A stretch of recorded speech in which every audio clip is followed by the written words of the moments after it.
మనం నెగటివిటీ ఇస్తేనే విశ్వంలో నుంచి నెగటివిటీనే మనకి ఎక్కువ వస్తుంది.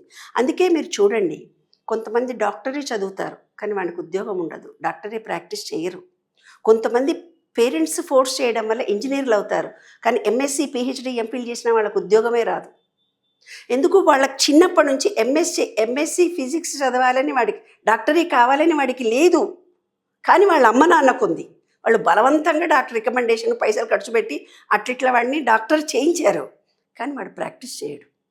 ఒక ఇంజనీర్ అయి ఉన్నాడు, ఇంకోటికి కొంత మళ్ళీ మళ్ళీ మళ్ళీ మళ్ళీ ఏ ఉద్యోగంలో స్టెబిలిటీ ఉండకుండా ఊడిపోతుంటారు.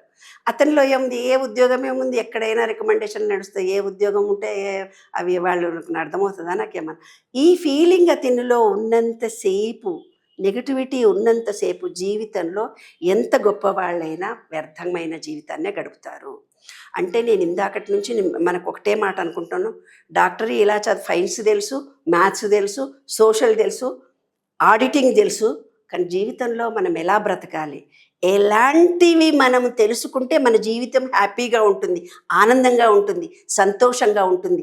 అసలు నా జీవితంలో నేను ఏడవడానికే పుట్టానా, కొట్లాడడానికి పుట్టానా, విమర్శించడానికి పుట్టానా అని ఎప్పుడైతే ఒక ఆలోచన బయలుదేరుతుందో నెగిటివ్ ఫీలింగ్ ఆటోమేటిక్గా తగ్గిపోతుంది నాన్న.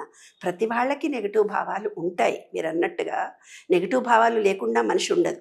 నెగిటివ్ ఉంటేనే పాజిటివ్ వస్తుంది. ఇందాక చెప్పిన దుఃఖం ఉంటేనే సంతోషం వస్తుంది. కాబట్టి నెగిటివ్ ఫీలింగ్ ఉండాలి కానీ ఎక్కువ ఉండకూడదు.